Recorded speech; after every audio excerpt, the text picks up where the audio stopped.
If you have a cough or a fever, our nurses have a separate space to check you away from other clients. You can have all your pre-dialysis check in this separate space.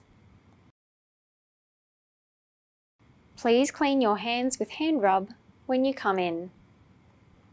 If you have a cough, we will give you a mask to wear. The nurse will check your temperature, ask you questions, and record your weight. We will call the doctor and let them know you are not feeling well. But dialysis will be done today, separately. The nurses will connect you to the dialysis machine in this separate space. Please wash your hands and fistula arm with soap and water. The nurse will move the dialysis machine and screen away to make a safe space. We will find out the plan from the doctors before you finish dialysis.